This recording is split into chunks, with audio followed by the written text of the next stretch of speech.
I am Ferdinand Marcos, and I am the President of the Republic of the Philippines. I stand today on behalf of 110 million Filipinos. Hi everyone, hello universe, it's me again. Shout out sa inyo mga kababayan. Ayan, mayroon tayong upload videos, updates. Ayan na naman. Port of Manila. Sabi po ng BOZ. Aba, this is good news for everybody. Yan ang maganda. Bantay sa lakay talaga. Hindi talaga kayo uubra sa Marcos administration. Ewan ko na lang. Titigas ng ulo tong mga smuggler na ito eh. Oh, sabi dito mga beswa.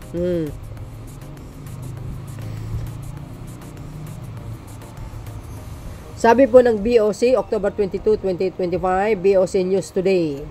BOC thwarts 13.2 million agricultural smuggling attempt at Port of Manila. Aba, ang akala nila nandyan pa yung mga mga secret man nila na para makalusot itong mga smuggle na mga mga agricultural products, mga kababayan. Pues, ibang Marcos. Sigurado mayroong pamimigay libre na naman ito para sa mga tinamaan ng lindol, mga besa. The Bureau of Customs, BOC, through the Bureau of Customs Port of Manila intercepted 40-foot. Grabe, 40 foot. Nakong taas nito container of the misdeclared fresh carrots from China again and again, uncovering over 13.2 million worth of illicit agricultural goods. Bakit itong bansa na ito? Lahat yata ng kasamaan na sa kanila. Yan. Dito natin makikita, mga kababayan. Ito very aware tayo dito sa balita nito. Bakit kanyo? What if si Sara Duterte ang Pangulo? Anong kapalagayan nyo? Para sa akin lamang, syempre, 13.2 million worth of illicit agriculture goods. Anong mayayari? Syempre, lusot. Kaya, lugi ang gobyerno. Siya. Pero dahil Marcos administration ang mamuno, sorry na lang. Ayan. The shipment arrived on October 2, August 2025. An alert order was issued at 8 October 2025 by District Collector Alexander Gerard E. Olivier after the FOM Alert Monitoring Unit received a regulatory report. This prompted a full physical examination conducted on 17 October 2025 during which costume examiner discovered 53,283 and 88 kilograms of fresh carrots misdeclared as a bathroom fixtures, napkin and storage boxes. The size carrots have an estimated fair market value of 13 million. Agay, naku, at 13 million plus. Alam niyo, sa carrots nito parang wala akong tiwala, kasi may nakikita ako doon sa isang post. Yung mga ibang produkto, guys, ini-injection nila. Ewan ko ba? Ano ba ibig sabihin nun? Baka may droga yan, Tuloy, Assistant Commissioner Vicente Philip C. Maronella, together with other BOC official, inspected the shipment on 22 October 2025. We are already preparing the necessary legal action against those responsible. Misdeclaration is a deliberate act to deceive the government and harm our farmers. The BOC will pursue this case with due process and determination, Assistant Commissioner Maronella said, emphasizing the BOC will ensure accountability through a proper legal channels. Agay. Ayan yan ang sinasabi natin. Tigas ng ulo nitong mga chihuahua na ito. Nakakainis. Bumabase siguro sila sa guys, baka mayroon silang pinaghuhugutan dito, or mayroon silang mga tao dito sa bansa na ang ibig sabihin, itong mga chihuahua na ito, mayroon kaya silang mga kasabwat dito sa atin? Palagay ko mayroon. A warrant of seizure and detention will be issued against the subject shipment for violation of section 1400 and 117 with declaration and lack of import permit in relation to section 1113 property subject to seizure and forfeiture of the Custom Modernization and Tariff Act CMTA. Agay. Ala kayo, nako. Mayroong sinabi po si Senator Kiko Pangilinan, halos po ng mga, sabi niya po doon sa kanyang video, halos po ng mga exporter dito sa Pilipinas ay mga inchik. Nako po, napasukan po na tayo ng cartel, mga kababayan, ng mga smuggler na mga chihuahua. New BAC Commissioner earlier Nepomuceno reaffirmed the BAC commitment to President Ferdinand Marcos Jr. directed to protect local farmers and uphold fair trade. The illegal shipments directly affect the livelihood of our farmers and the integrity of our lawful trade. Under the President's directive, we are intensifying our border protection measure and proving coordination with other government agencies to stop these unlawful activities at their source. The BOC remains firm in its duty to ensure the only legitimate goods enter the country, safeguard not only our economy but the welfare of every Filipino farmers. The Custom Commissioner said. That's correct, mga kababayan. Pag matino ang Pangulo, may busilak na puso, kapakanan ng mamayang Pilipino, ito po ang resulta ng kanyang administration. Lahat po gumalaw, lahat po ay nagtatrabaho, walang nakakapasok na mga illegal na smuggling ng mga produkto. Ayan, nga, lugi ang negosyo. Guys, lugi ang negosyo ng mga chihuahua. Ay, naku, naloka ako. Ito pa, biro mo 13 million, ang laking halaga din yan. Ayan Oy, nako, 40 feet container kamo. Tatlo yan 32. Ay, 13 milyon ang halaga. Nako, ang laki. Kawawa yung mga lokal na magsasaka. Kasi kung ganito lagi. Yan, lagi natin tandaan. Pag yung nakaupo dyan ay si Impacta, malamang lusot yan. Ito pa, mga highlights. Diba? Halata Ayan Ching Chong Chang. Yung nakapangalan. Hoy, nako. Diba? Paghanes ka sa gawain mo, lalo na paghawak mo yung ahensya ng isang gobyerno katulad ng BOC. Dahil alam po natin ng BOC, isa rin po yan ang number 1 na may korupsyon, mga kababayan. Pero I think sa panahon ni Pangulong Marcos Jr. nawala po. Totoo yun. Kasi since na umupo ang Pangulo, ang dami pong nahuli ng mga smuggled goods, ay mga produkto, ay nako, sobra. Hindi lang mga clothings, mga agricultures, yung mga isda pa, galing China din yun. Yung makarel, ay sus, galing po sa atin yun. Hinuli nila dyan sa West Philippine Sea.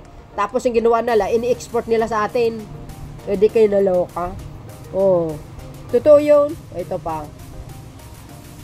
Hindi, mga kababayan, totoo yun. Yun po ang masaklap. No? Ito kasi si Digong masyadong maluwag ang kamay niya sa mga Chinese. Ewan ko nga ba. Ba't ganyan ang ginagawa niya? Kaya tuloy sa mga pinagagawa niya, nakulong. Akala nyo kung bakit siya nakulong? Yun po ang way ng Panginoon para makulong siya. Bakit? Naipon-ipon yung mga kasalanan niya at nararapat lang na kalusin ang kanyang kasamaan. Ayan, tuloy. Nasaan ngayon? Sa dahek. Kaya siguro, hindi lang siguro, ayan, nakikita ko ngayon na kukuha na rin ng mga biktima ng Ejeke yung hustisya. Kasi hindi na makalabas yan. Maniwala kayo. Yung mga interim release na pinost sa mga dilis, ay sus, huwag kayo maniwala doon. Pang ano lang yun, pang paluwag kalooban. Excuse me. Yan pa mga highlights, guys. Yan pa. O, yan pa. Naku, carrots pa more. Opening statement na naniniwala tayo na mayroong ito, ang ilan sa mga nabanggit nating mga nakapasok na ng mga banyagang exporter na misdeclared. Tinasabing processed food pero lumalabas sibuyas, frozen mackerel, frozen 8. Xiao Kai Huang, isa sa mga Chinese nationals na na-involve dito sa pagpasok ng illegal at smuggled na goods ng frozen 8. Jin Honglin, CS Cold Storage, Bao Tan Ki, Kai Kong Xiao, Kai Asan, Ricky Lim, Xie Kang, Shi Kao Kun, Li Hui King, Chua Mark, Xie Kang, Hong Ji Wei, Kai Mei Chan, Custodio Jason, Si Kang. Oh, narinig nyo yon? Oh, tingnan nyo. Hindi pala natin alam na puro Chihuahua pala ang ano natin, ang importer. Di kayo naloka. O, ano nangyari sa Pilipinas? Oh, pinaglalaban nyo yung gusto nyong pinuno. Gustong magiging pinuno ng bansa. Ay, tumigil-tigil nga kayo. Walang asenso nga ang Pilipinas sa mga pinuno nyo noon. Dati, pinagbigyan na yung mga kulay nyo. Ha? O, ngayon, gusto nyo pa uli umupo doon. Nawala namang asenso ng bansa nung sa pamumuno ng mga puon nyo. O yan. Kaya nga, di ba nasabi ko sa aking sarili lamang, tama yung mga nababasa ko eh. Ha? Napupugaran tayo ng mga kartel, ng mga smuggler na mga Chihuahua. Oh, ayan, dapat sa panahon ngayon, dapat kumilos na ang mga senador. Yung mga mambabatas natin, hindi lang si Pangulong Marcos Jr. Aba, tulungan nyo naman siya. Hindi niya po kaya yan kung hindi nyo tulungan ang Pangulo. O, di ba? Ganun talaga mga kababayan. O, you see? Kaya nga, lagi kong sinasabi, huwag natin hayaan na makaupo uli si Impacta.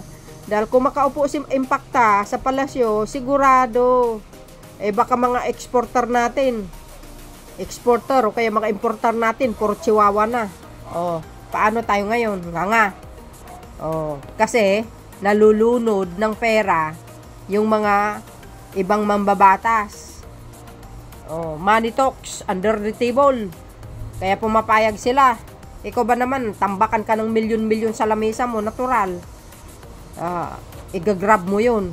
Pero kung ang isipin mo, yung kapakanan ng mamayang Pilipino, lalo na po yung mga local farmers, hindi mo tatanggapin yun.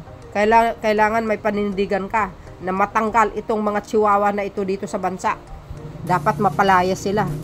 Oh, ayan na.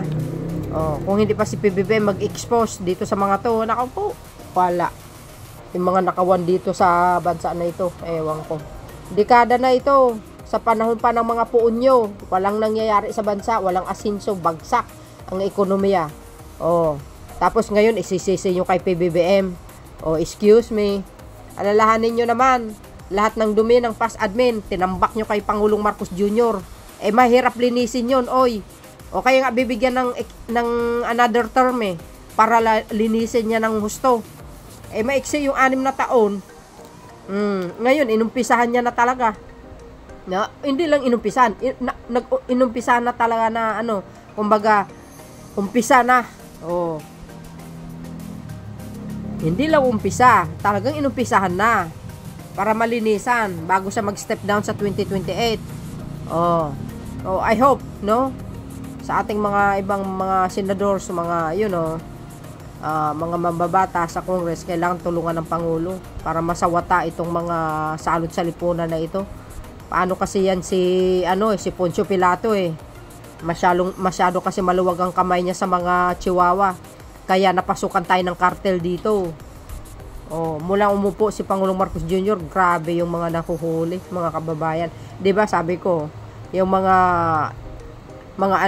yung mga pumapasok dito na mga isda, yung mga nahuhuli diyan sa BOC, yung mga container na nakatiwangwang, walang nagki-claim, yung mga makarel, ay sus, For sure yan, galing dyan sa Ayungin Seoul. Bininta lang sa atin. Galing talaga mga utak ng mga chihuahua. Ano?